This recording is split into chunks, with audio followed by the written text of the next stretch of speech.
donnera aussi une crème à appliquer. Et la crème, il faudra l'appliquer ensuite. Donc après les 3 jours, il faudra continuer à l'appliquer matin et soir. Vous avez des questions? Pas spécialement, pas pour l'instant. D'accord. Donc Mélanie, elle vous fixera un rendez-vous pour la retouche. On va dire dans 4 à 6 semaines.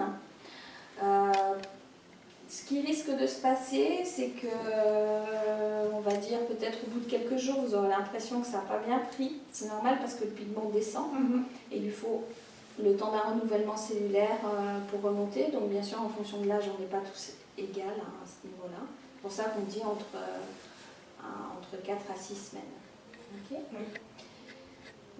Et puis après, l'entretien, c'est normalement tous les 6 mois. D'accord ? Parce que plus le poil est fin, et bien sûr, plus ça nécessite d'y revenir un petit peu plus souvent. D'accord.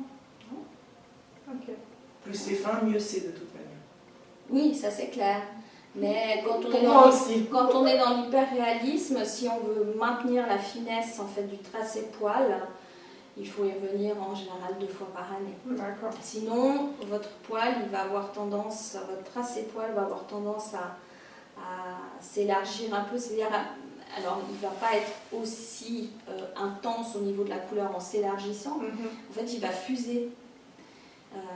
Il va prendre ses aises. C'est comme si vous êtes bien assise, bien droite sur le canapé, puis au bout de quelques temps, vous vous affalez un peu. Il va se comporter de la même façon. D'accord ? Néanmoins, si pour vous avez une contre-indication qui se développerait, qui vous empêcherait de faire une retouche, eh bien jusqu'à ce que ça s'estompe complètement, ça va mettre à peu près 1 an et demi. Bien sûr, vous pouvez maquiller par-dessus, sans problème. Alors, c'est vrai que souvent, les clients veulent du naturel, mais se disent aussi, j'aimerais que ça se voit. Donc, ce qu'on va leur proposer avec le microblading, c'est plutôt de l'imaginer finalement quand on n'est pas du tout maquillé. D'accord ? C'est vraiment le but, ce côté, un sourcil qui est bien dessiné, avec lequel on n'est pas obligé de maquiller avec un crayon.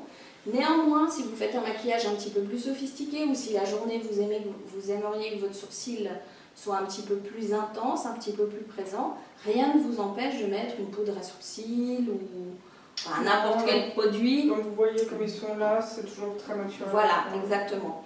Mais on propose plutôt ça à notre clientèle. Moi, c'est aussi un petit peu ma philosophie en maquillage permanent. Je leur dis, écoutez, il vaut mieux que ce soit un petit peu plus naturel et puis vous le maquillez de temps en temps, plutôt que quand on n'est pas du tout maquillé ou quand on se lève le matin, on est juste une paire de sourcils. C'est un peu bizarre. D'accord ? Après, moi, je ne détiens pas la vérité dans ce qui est élégant. Voilà, chacun son style.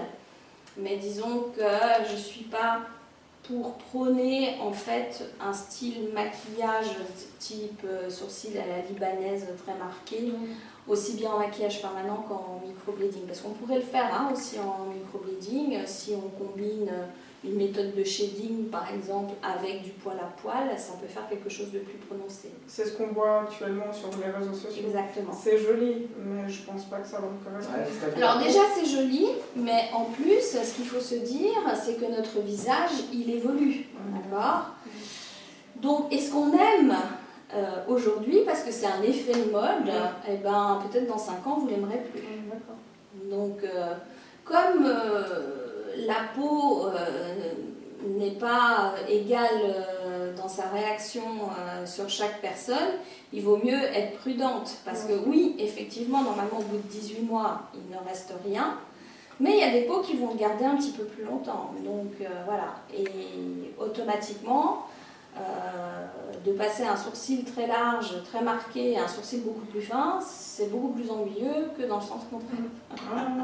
Je n'ai pas de problème avec ça. Donc on suit un peu moins dans ce genre de pratique, que ce soit du microblading ou du maquillage permanent, on suit un peu moins l'effet mode.